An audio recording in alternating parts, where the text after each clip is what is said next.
Hello बच्चों, कैसे हैं आप। तो बच्चों, हमने क्लास 10th के लिए जो फिज़िक्स के लिए सीरीज़ ऑफ लेक्चर स्टार्ट किया था, उसका आज ये लेक्चर नंबर 15 है।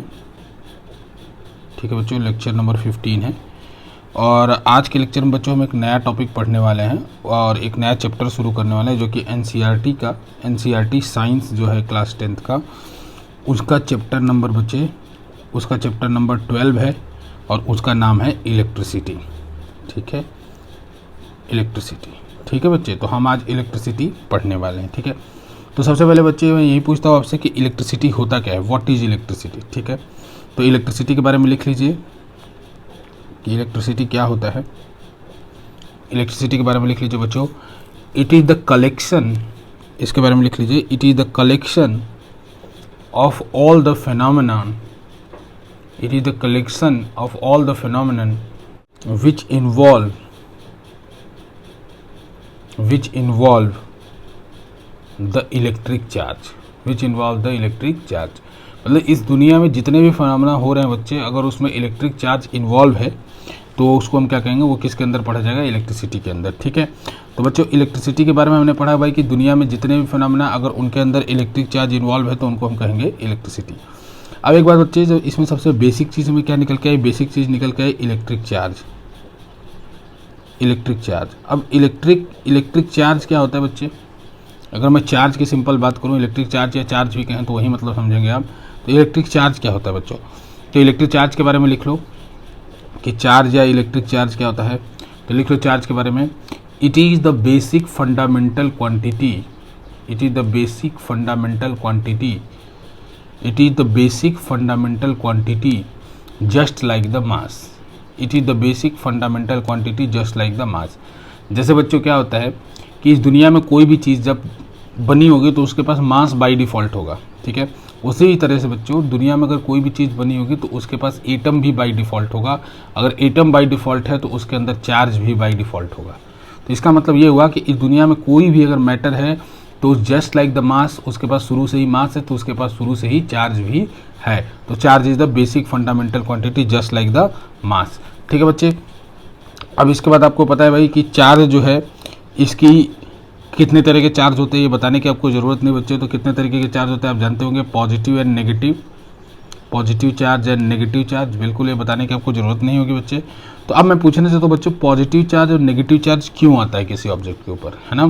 तो इसमें लिखो वाई चार्ज, क्वेश्चन है एक मेरा बच्चों, why charge arise on an object, कोई भी ऑब्जेक्ट है उस पर चार्ज क्यों एराइज होता है। ठीक है, मतलब कोई भी चीज़ है उस पर चार्ज कैसे आता है। जैसे मेरे कहने का मतलब है कि पॉजिटिव चार्ज नेगेटिव चार्ज कैसे आता है बच्चे। तो पॉजिटिव चार्ज नेगेटिव चार्ज कैसे आता है उसको पढ़ते हैं। तो बच्चों तो चार्ज एराइज, इसका आंसर लिख लो, ये क्वेश्चन है तो इसका आंसर लिख लो, charge arise because of transfer of electrons, charge arise because of transfer of electrons. मतलब बच्चों चाहे पॉजिटिव चार्ज हो चाहे नेगेटिव चार्ज हो, दोनों ही किसके वजह से राइज होते हैं, ट्रांसफर ऑफ इलेक्ट्रॉन की वजह से। ठीक है बच्चों, आपको मुझे पता है आप एटम पढ़ चुके हो तो उसमें पता है आपको 3 बेसिक जो हमारे एटॉमिक पार्टिकल्स होते हैं उनके बारे में, इलेक्ट्रॉन, प्रोटॉन और न्यूट्रॉन। तो कोई भी चार्ज हो बच्चे वो एराइज होता है बिकॉज ऑफ द इलेक्ट्रॉन। ठीक है, अब इसका देखो एक एग्जाम्पल, एक छोटा सा एग्जाम्पल देखते हैं। जैसे मान लो बच्चों एक कोई भी रॉड है, ठीक है, और ये कोई भी इस तरह से मेटालिक स्फीयर है, कोई भी स्फीयर है। ठीक है बच्चे, तो अभी एग्जाम्पल के लिए मान लेते हैं बच्चे इसके अंदर 10 इलेक्ट्रॉन और 10 प्रोटॉन है। ठीक है, 10 इलेक्ट्रॉन 10 प्रोटॉन है, इसके अंदर 12 इलेक्ट्रॉन और 12 प्रोटॉन है। ठीक है बच्चों, 12 इलेक्ट्रॉन 12 प्रोटॉन है। ठीक है, तो अब देखो बच्चों क्या होगा कि ये दोनों शुरू में क्या थे, न्यूट्रल मतलब इनके ऊपर कोई भी चार्ज नहीं था, क्योंकि जितने इलेक्ट्रॉन के ऊपर कौन सा चार्ज होता है, नेगेटिव, प्रोटॉन के ऊपर पॉजिटिव, तो जितने नेगेटिव चार्ज थे उतने पॉजिटिव चार्ज थे, इसके ऊपर जितने नेगेटिव चार्ज थे उतने पॉजिटिव चार्ज थे। तो ये दोनों के दोनों क्या थे, न्यूट्रल थे।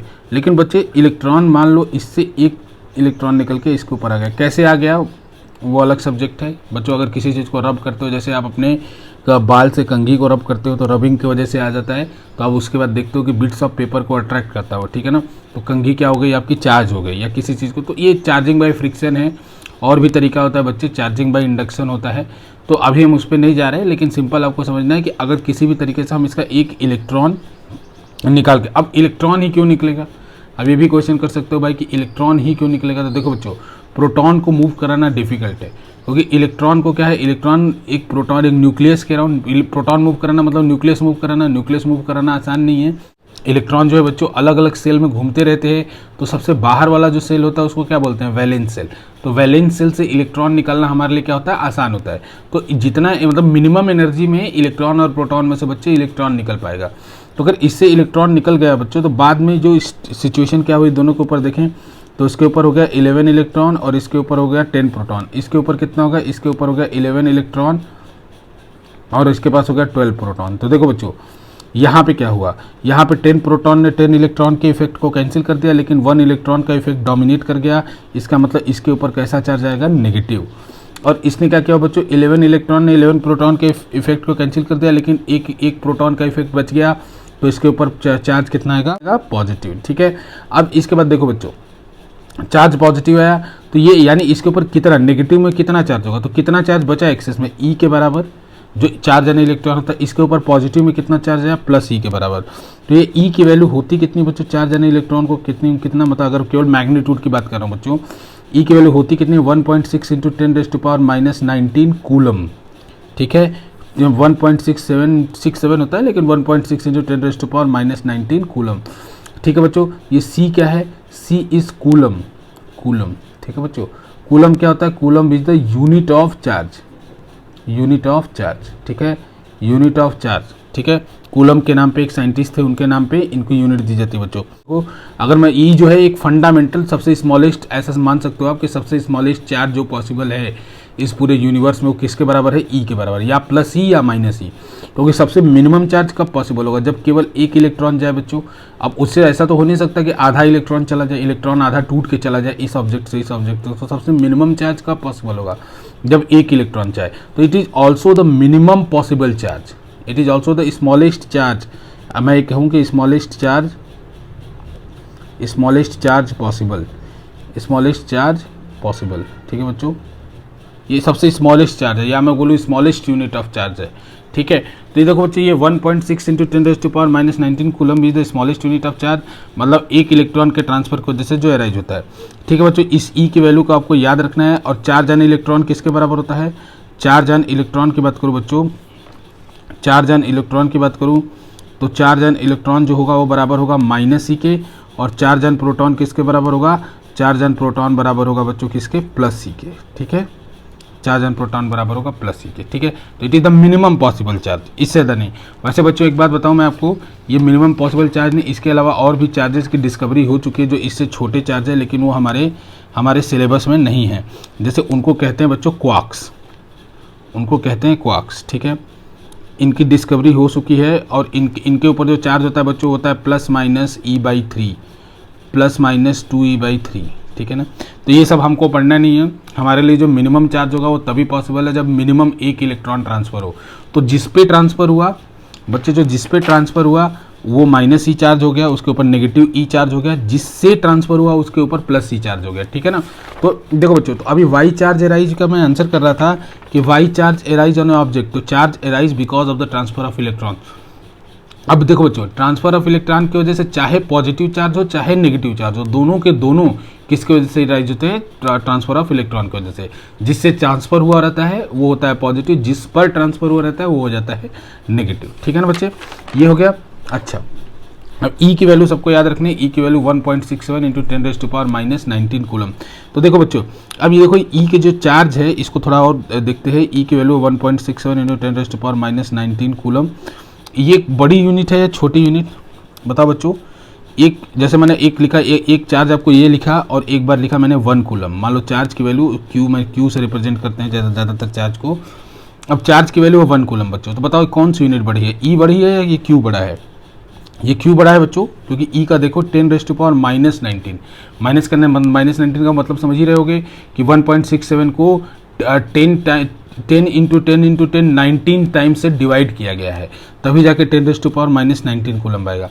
तो एक क्वेश्चन है बच्चों मेरा, जैसे क्वेश्चन है कि आपको मैं बोलूँ कि अगर आपको 1 kg बनाना है और आपके पास 1 ग्राम साल्ट के पैकेट है, जैसे आपको 1 kg साल्ट बनाना है और आपको छोटे छोटे 1 ग्राम के पैकेट मैंने दे दिए, तो कितने ग्राम के पैकेट आपको चाहिए 1 kg सॉल्ट बनाने के लिए।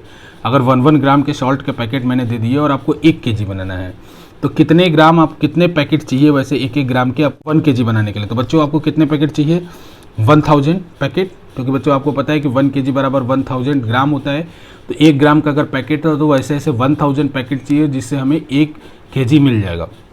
उसी तरह से मैंने बोला बच्चों ये सबसे छोटा पैकेट है, ये सबसे छोटा पैकेट है चार्ज का जो पॉसिबल है, और ये 1 कूलम है। जैसे आपका 1 kg था वैसे। तो मैं आपसे क्वेश्चन पूछ रहा हूँ बच्चों, how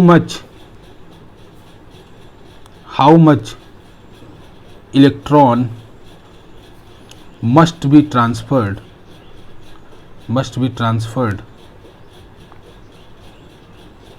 from an object to make it charged by +1 coulomb. ठीक है बच्चों, मैंने बोला कि भाई एक ऑब्जेक्ट से कितने इलेक्ट्रॉन मैं निकाल दूं, क्योंकि भाई +1 बनाना है तो इलेक्ट्रॉन निकालना होगा।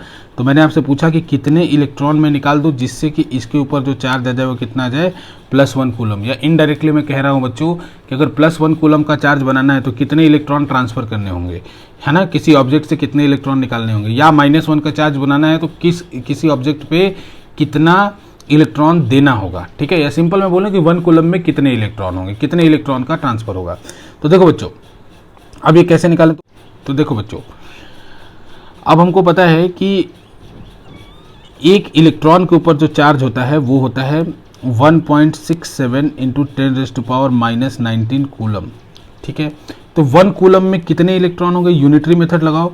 अगर मैं बात करूं 1 कूलम में कितने इलेक्ट्रॉन होंगे बच्चों, तो 1 कूलम में जो इलेक्ट्रॉन होंगे वो होंगे 1 / 1.67 × 10⁻⁻19।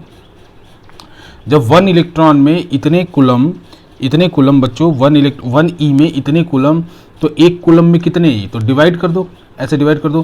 तो ये जो सॉल्व करने के बाद ये जो नंबर आता है बच्चों, यहाँ पे नंबर आएगा। ठीक है, ये जो नंबर आएगा बच्चों वो नंबर निकल के आता है आपको 6.25 × 10⁻18 6.25 × 10⁻18। ठीक है बच्चे, है ना। ये ऐसे भी समझ सकते हो कि जैसे 1 कूलम बराबर, ऐसे मान लो अगर किसी को दिक्कत रहे 1 कूलम बराबर NE, मान लो कि आपको N पैकेट चाहिए था, ऐसा सपोज कर लो कि आपको N पैकेट चाहिए था। तो 1 कूलम बनाने के लिए N पैकेट चाहिए था E का, तो आपने क्या किया 1 कूलम लिखा और उसके बाद N और E की वैल्यू डाल दी 1.67 × 10⁻⁻19 कूलम। ठीक है बच्चे, तो यहाँ से भी आप देखो N को निकाल सकते हो। 1 कूलम डिवाइडेड बाई 1.67 × 10⁻⁻19 कूलम। अब जैसे निकालना चाहो तो देखो यहाँ कूलम से कूलम कट जाएगी, इसलिए इस N की कोई यूनिट नहीं होगी बच्चे, क्योंकि ये क्या बताता है, ये बता रहा है ना नंबर है, ये बता रहा है कि नंबर ऑफ इलेक्ट्रॉन है जितने के ट्रांसफर होने चाहिए। तो ये वैल्यू आज के बाद आपको याद होनी चाहिए बच्चे, बता रहा हूँ ये बिल्कुल याद होना चाहिए आपको कि 1 कूलम चार्ज बनाने में कितना हुआ 6.25, कितना इलेक्ट्रॉन का ट्रांसफर होगा 6.25 × 10⁻18 इलेक्ट्रॉन का ट्रांसफर होना होगा। यानी इतना अगर +1 कूलम बनाना है तो इतना इलेक्ट्रॉन ट्रांसफर होना चाहिए ऑब्जेक्ट से, अगर -1 कूलम बनाना है तो इतना इलेक्ट्रॉन ऑब्जेक्ट के ऊपर आना चाहिए। समझ में आया बच्चे, क्लियर है यहाँ तक। एक क्वेश्चन लिखो बच्चों, एक क्वेश्चन लिखो, find the number of electron transferred from an object, find the number of electron transferred from an object to create a charge of +1.67 coulomb, to create a charge of +1.67 coulomb. C भी लिख सकते हो बच्चों, ये पूरा लिखने की जरूरत नहीं कूलम। ठीक है, find the number of electron transferred from an object to create a charge of +1.67 coulomb, ये निकालना है आपको बच्चों। ठीक है, ठीक है बच्चों, कैसे निकालोगे देखो, सॉल्व करो इसको, कितने नंबर ऑफ इलेक्ट्रॉन चाहिए 1.67 कूलम को। तो ऐसे आपको पता है बच्चों कि एक इलेक्ट्रॉन के 1 कूलम के लिए कितना चाहिए, 1 कूलम के लिए चाहिए 6.25 × 10⁻18, तो 1.67 कूलम के लिए कितना चाहिए, इसी को मल्टीप्लाई कर दें, हमको डायरेक्ट आ जाएगा कि भाई अगर हमें कूलम पता है कि 1 कूलम बनाने के लिए इतना, तो 1.67 बनाने के लिए कितना है, इतने नंबर ऑफ इलेक्ट्रॉन, तो डायरेक्ट मल्टीप्लाई कर देंगे, आंसर आ जाएगा। ठीक है बच्चे, लेकिन एक बात देखो, जब ये भी डेटा देखना, जब 1.67 है तो पूछ रहा है ना कि कितने नंबर ऑफ इलेक्ट्रॉन चाहिए, तो देखो बच्चों क्या करोगे, मान लो 1.67 will be equal to N × E। मान लो किसी को ये नहीं याद है या ये वैल्यू नहीं याद है तो उस समय भी वो डायरेक्ट भी निकाल सकता है N × E। E number of electron मान लो, एन नंबर ऑफ इलेक्ट्रॉन मान लो ट्रांसफर चाहिए, तो 1.67 will be equal to n into 1.67 into 10⁻⁻19 coulomb, 10⁻⁻19 coulomb. अब देखो बच्चे, अब इसको डिवाइड कर दो तो n की वैल्यू कितनी आएगी, n की वैल्यू आएगी 1.67 divided by 1.67 into 10⁻⁻19 coulomb, it means 10⁻⁻19 electrons, है ना। ये नंबर कितना आएगा 10⁻⁹, ठीक है बच्चे, 10⁻⁹, ठीक है। अब एक बात बता रहा हूँ बच्चों मैं आपको, मैंने ये एग्जांपल क्यों लिया, क्योंकि ऐसा मत आंख बंद करके मत करना, अगर कभी 1.67 दे दे तो ऐसा नहीं मल्टीप्लाई करोगे तो भी लगभग यही आंसर आएगा, ठीक है, लगभग यही आंसर आएगा। लेकिन जब तुम्हें डायरेक्ट 1.67 दे रखा है तो इसका मतलब वो तुम्हारा न्यूमेरिकल आसान करना चाह रहा है, तब तुम्हें देखकर तब इसमें मल्टीप्लाई करके अपना न्यूमेरिकल डिफिकल्ट क्यों करोगे। लेकिन बाकी सारे केसेस में आप डायरेक्ट मल्टीप्लाई कर सकते हो, ठीक है ना। इसलिए जानबूझ के दिया कि अपना दिमाग भी खुला रखना कि अगर कभी 1.67 हो जाए तो डायरेक्ट आप देख रहे हो कि 1.67 से डिवाइड होगा तो कैंसिल हो जाएगा। अब ये तुम इसकी वैल्यू अलग से याद कर रखे हो, ये क्या है 1/1.67, इसकी वैल्यू आप याद कर रखे हो, बस इसी से मल्टीप्लाई करते इसकी वैल्यू ये आती है ऊपर वाली। तो कभी कभी क्या होता है कॉमन सेंस लगा लेना, ठीक है। अब चलो बच्चों कुछ प्रॉपर्टीज़ ऑफ चार्ज के ऊपर बात कर लेते हैं। वैसे आपके सिलेबस में है नहीं प्रॉपर्टीज़ ऑफ चार्ज, ठीक है, लेकिन ये सब चीज़ें आपको याद रखनी, जो अभी तक मैंने पीछे चीज़ें बताई है उसको आपको याद रखनी है। बाकी एनसीईआरटी में प्रॉपर्टीज़ ऑफ चार्ज नहीं है, ठीक है, लेकिन थोड़ा थोड़ा जान लो प्रॉपर्टीज़ ऑफ चार्ज क्या होते हैं। कुछ प्रॉपर्टीज़ मैं बताना चाहता हूँ बच्चों, प्रॉपर्टीज़ ऑफ चार्ज। तो पहला प्रॉपर्टी बच्चों, charge are additive in nature. ये कैसे होते हैं एडिटिव, तो बच्चों ये सिलेबस में नहीं तो बस थोड़ा थोड़ा मैं बता दे रहा हूँ ताकि आप अपने स्कूल में पढ़ो तो आपको ऐसा कोई अलग ना लगे अगर कोई स्कूल में आपके पढ़ाए तो। एडिटिव इन नेचर का मतलब क्या होता है कि अगर किसी भी मटेरियल के ऊपर बच्चों +2 कूलम चार्ज है तो अगर इसके ऊपर अगर तुमने +3 कूलम चार्ज अगर डाला इन द सेंस कि इससे इलेक्ट्रॉन निकाला तो इसके ऊपर जो चार्ज होगा वो ऐड हो जाएगा डायरेक्ट। ये क्या होगा स्केलर ऐड होगा, मतलब 5 कूलम चार्ज हो जाएगा। मतलब ऐसा नहीं अगर चार्ज है उसके ऊपर चार्ज डालोगे तो ऐसा नहीं चार्ज कम नहीं होगा, चार्ज ऐड होगा, ठीक है। ये सिंपल आपको लग रहा होगा लेकिन आगे चल के कॉम्प्लिकेशन होता है, एक और तरीके की एडिशन होती है तो मैं अभी उसका नाम नहीं। तो सिंपल अगर एक चार्ज आपको दे रखा है उसके ऊपर कोई दूसरा चार्ज डाला जा रहा है तो आप उसको सिंपल क्या कर सकते हो, आप सिंपल उसको डायरेक्ट ऐड कर सकते हो।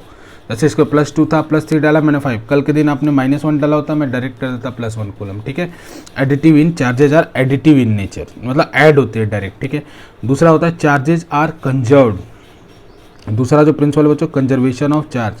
जैसे आप कंजर्वेशन ऑफ एनर्जी करते हो ना, कंजर्वेशन ऑफ एनर्जी क्या कहता है, energy can neither be created nor be destroy, it can be transferred from one form to another form. In the same way बच्चे चार्ज जो है एक आइसोलेटेड सिस्टम में चार्ज हमेशा कंजर्व होता है। चार्ज अगर कंजर्व क्यों होता है बच्चों, क्योंकि नेट में चार्ज अगर पहले होता तो बाद में जो भी नेट में चार्ज पहले था बाद में भी वही चार्ज नेट में रहेगा, ठीक है, अगर वो चार्ज कहीं भी बाहर नहीं गया है तो, ठीक है बच्चे। जैसे इसका एग्जाम्पल लेता हूँ, जैसे मान लो एक एग्जाम्पल लेता हूँ इसका, तो ये जो ऐसे बना है इसका मतलब ये क्या है, इसका मतलब ये मैंने आइसोलेशन बाउंड्री बनाई है। आइसोलेशन बाउंड्री बनाने का मतलब इसके बाहर ना कोई चार्ज गया है ना इससे बाहर इसके अंदर कोई चार्ज आएगा। तो मान लो 3 ऑब्जेक्ट है, ऐसे ले लिया, 3 इस तरह ऑब्जेक्ट हैं इसके अंदर, इसके ऊपर चार्ज था +2 कूलम, इसके ऊपर चार्ज था +3 कूलम और इसके ऊपर चार्ज था -4 कूलम, ठीक है बच्चे। अब बाद में कुछ ना कुछ इनके बीच में हुआ, मतलब कुछ भी बाहर से नहीं आया, इन्हीं के बीच में कुछ हुआ और इसमें कुछ होने के बाद इसके ऊपर चार्ज बचा -2 कूलम, इसके ऊपर चार्ज बचा +1 कूलम, ठीक है। तो पूछा गया कि यहाँ पे Q की वैल्यू क्या होगी, पूछा गया कि Q की वैल्यू क्या होगी, समझ रहे हो। पहले चार्ज था +2 कूलम, +3 कूलम और -4 कूलम, बाद में इनके बीच में कुछ ना कुछ हुआ या जैसे रबिंग हुई होगी या जो भी हुआ होगा उसकी वजह से चार्ज का रीडिस्ट्रीब्यूशन होगा और यहाँ पे चार्ज होगा -2 कूलम, यहाँ पे चार्ज हो गया +1 कूलम और यहाँ पे पूछा गया कि Q के ऊपर चार्ज कितना होगा। तो याद रखो बच्चों, charge are conservation of charge. Isolation system में मतलब चार्ज ना अंदर आया है ना बाहर गया है, तो पहले जितने चार्ज थे उतना ही चार्ज अभी भी रहेगा, इसी को कह रहे हैं कंजर्वेशन ऑफ चार्ज। तो पहले कितना चार्ज था +2 कूलम, +3 कूलम, -4 कूलम और ये किसके बराबर होगा, बाद में जितना चार्ज हो -2 कूलम, +1 कूलम प्लस Q, ठीक है ना बच्चों। तो देखो यहाँ से कितना आ गया 5 यानी आ गया ओके 1 कूलम और यहाँ से कितना आ गया, इसको ऐड करोगे तो आ जाएगा -1 कूलम प्लस Q। तो Q का वैल्यू कितना आ जाएगा, Q का वैल्यू आ जाएगा +2 कूलम, ठीक है बच्चे। तो जितना चार्ज पहले था उतना ही चार्ज बाद में होगा। अब तीसरा जो एक चीज़ होता है बच्चों, तीसरा जो है वो बोलते हैं charge is quantized. Charge is quantized. Charge is quantized. Quantized का मतलब क्या होता है बच्चों? क्वांटाइज्ड का मतलब होता है पैकेट। क्वांटा मतलब होता है पैकेट। क्वांटा, क्वांटा से बना है शब्द, इसको बोला QUANT, क्वांटा। क्वांटा मतलब होता है पैकेट, तो क्वांटा से बना है शब्द क्वांटाइज्ड। क्वांटा से बना है बच्चों शब्द क्वांटाइज्ड। तो क्वांटाइज्ड का मतलब क्या होता है? क्वांटाइज्ड का मतलब क्या होता है बच्चों? क्वांटाइज्ड का मतलब होता है कि हमेशा जो चार्ज है वो कुछ किस तरीके से एग्जिस्ट करेगा? वो एग्जिस्ट करेगा प्लस माइनस NE के फॉर्म में। प्लस माइनस NE के फॉर्म में। जैसे बच्चों या तो चार्ज होगा प्लस माइनस E, या तो चार्ज होगा प्लस माइनस 2E, या तो चार्ज होगा प्लस माइनस 3E, या तो चार्ज होगा प्लस माइनस 4E, ऐसे ऐसे बढ़ते चले जाओ। इसीलिए बोला चार्ज क्या होगा? Plus minus NE। N की वैल्यू यहाँ क्या है? N की वैल्यू 1 से लेके इन्फिनिटी तक बढ़ती चाहिए। ठीक है बच्चे? तो हमेशा होगा प्लस माइनस E होगा, प्लस माइनस, ऐसा कभी नहीं हो सकता चार्ज प्लस माइनस 1.5E। क्यों नहीं हो सकता बच्चों? कभी एक इलेक्ट्रॉन के बाद आधा इलेक्ट्रॉन ट्रांसफर थोड़ी हो सकता है, क्योंकि charge arise because of the transfer of electron. तो एक इलेक्ट्रॉन जब पूरा ट्रांसफर होगा, तो एक इलेक्ट्रॉन अगर पूरा ट्रांसफर होगा तो प्लस 1E के बाद अगला चार्ज 2E होगा। बीच में तो चार्ज नहीं मिलेगा ना, 1.5 नहीं मिलेगा, 1.7E नहीं मिलेगा। नेचर में ऐसे चार्ज तो नहीं मिलेंगे। क्यों नहीं मिलेंगे नेचर में ऐसे चार्ज? क्योंकि भाई 0.7 इलेक्ट्रॉन थोड़ी ट्रांसफर हो सकता है। इलेक्ट्रॉन होगा तो पूरा ट्रांसफर होगा, और चार्ज आता है इलेक्ट्रॉन के ट्रांसफर की वजह से है। तो इसी वजह से बच्चों इसी को बोलते हैं क्वांटाइजेशन ऑफ चार्ज। मतलब चार्ज जो है पैकेट्स में मिलता है। ऐसा नहीं होगा कि आपको कंटिन्यूअस मिलेगा।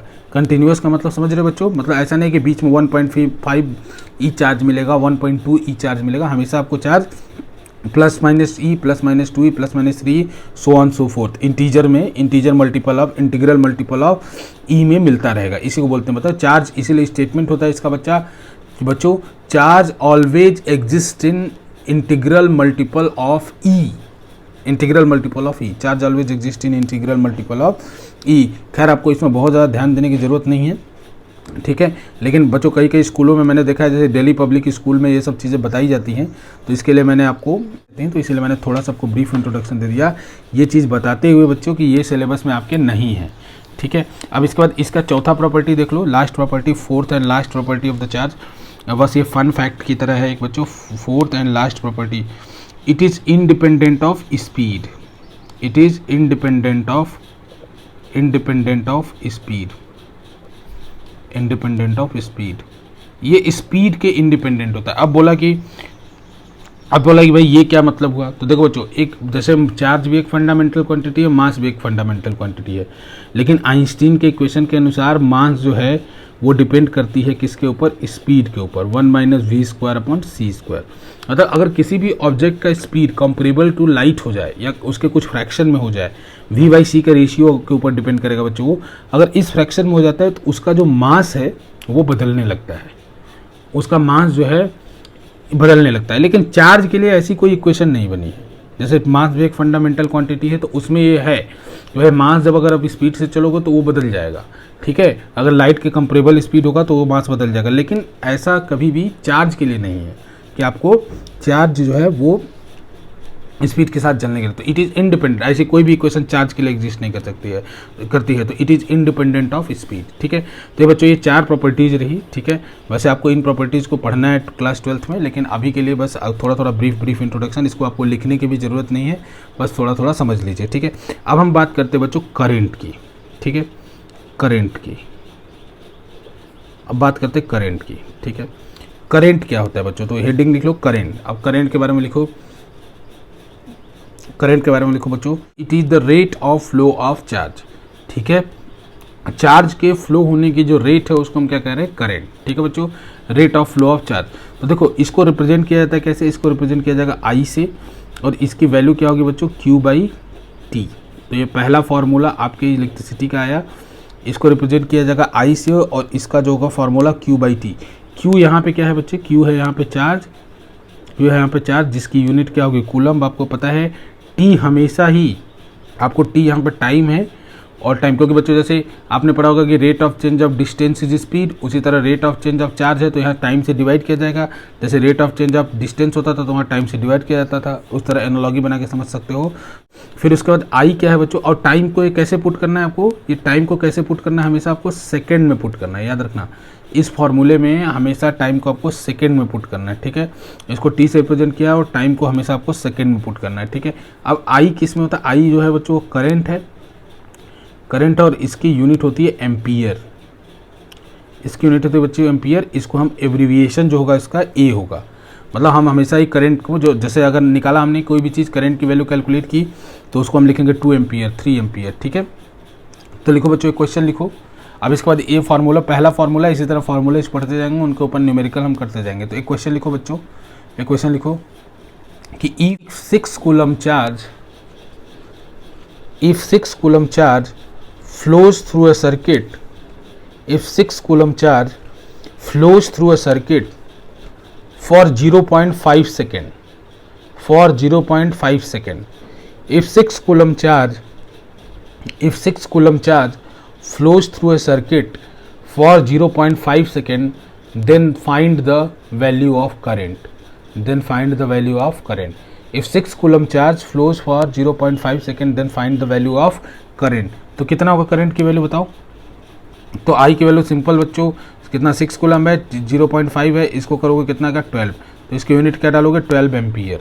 यूनिट लिखना कभी भी ना भूलना बच्चों, ये 12 एम्पियर, ठीक है। अब इसके बाद लिखो एक और क्वेश्चन लिखो, एक और क्वेश्चन लिखो बच्चों कि if 2 ampere current, if 2 ampere current flows for 5 seconds, if 2 ampere current flows for 5 seconds through a circuit, then find the number of electron, find the number of electron flown through it, then find the number of electron flown through it, ठीक है बच्चे।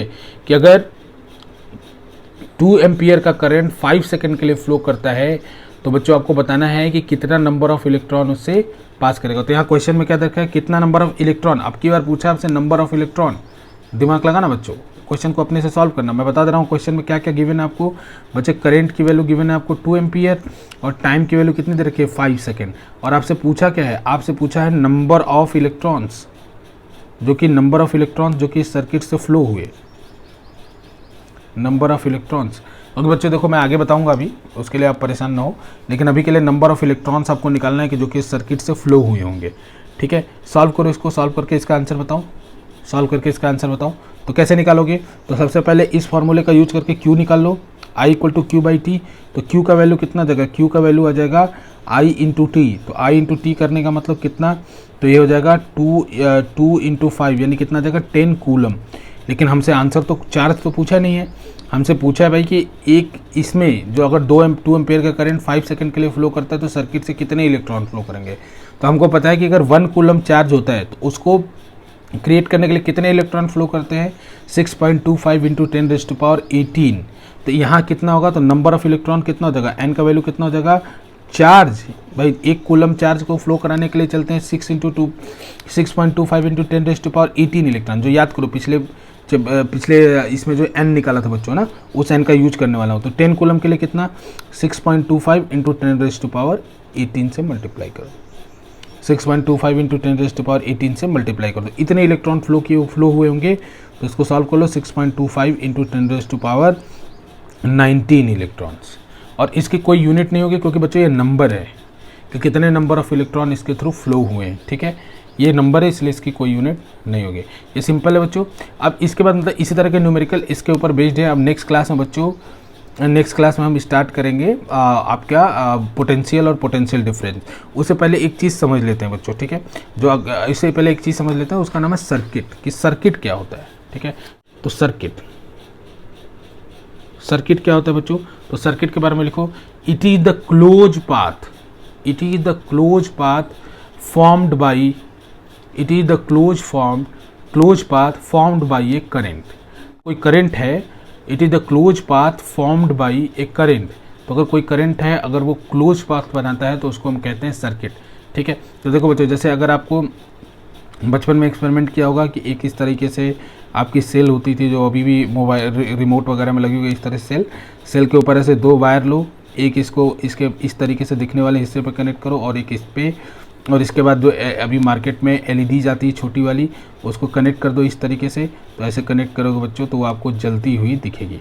तो जलती हुई दिखी तो इसका मतलब क्या हुआ कि यहाँ से करंट गया, यहाँ से करंट गया, ऐसे पास हुआ और वापस इसी के अंदर आ गया। तो जब करंट जब पास होता है तो पास होते होते क्या करता है, वो इस बल्ब के अंदर से होते हुए जाता है। तो देखो बच्चों, सर्किट तभी कहा था कि करंट एक पॉइंट से स्टार्ट हो और उसी पॉइंट पे वापस टर्मिनेट हो। तो यहाँ बैटरी से स्टार्ट हुआ और वापस बैटरी में टर्मिनेट हुआ। लेकिन इसका फ़ायदा क्या हुआ, सर्किट का फ़ायदा क्या हुआ, तो बच्चों ऐसा करने में कि जिस पॉइंट से स्टार्ट हो रहा है उसी पॉइंट में वापस आने में ये कुछ काम कर देता है, कुछ काम कर देता है। मतलब जैसे यहाँ पे क्या काम कर दिया इसने, यहाँ पे पास होके इसने जैसे ही बल्ब से पास किया, बल्ब को इल्यूमिनेट कर दिया, तो जिससे आपको लाइट मिली। हो सकता है पास करते समय किसी फैन से, छोटे से फैन से पास कर जाता तो आपको एयर मिल जाता ना। तो इसका काम तो वही है, सर्किट तो उसी को कहेंगे कि जब एक पॉइंट से करंट स्टार्ट होकर वापस उसी पॉइंट पे आए तो एक सर्किट कहलाएगा। लेकिन उस पॉइंट में आने तक वो कितने डिवाइसेस से पास करेगा, वो डिवाइसेस अलग अलग हमारी फंक्शंस करती है। ठीक है, तो सर्किट यही हुआ बच्चों। इंग्लिश मीनिंग भी इसका यही हुआ कि अगर आप एक पॉइंट से स्टार्ट होकर उसी पॉइंट पे आते हो तो दैट इज सर्किट। ठीक है ना, फिर बच्चों ये सर्किट का बेसिक डेफिनेशन। ठीक है, अब इसके बाद बच्चों नेक्स्ट क्लास में हम पढ़ेंगे पोटेंशियल और पोटेंशियल डिफरेंस। उम्मीद है ये लेक्चर आपको पसंद आया होगा। बहुत बहुत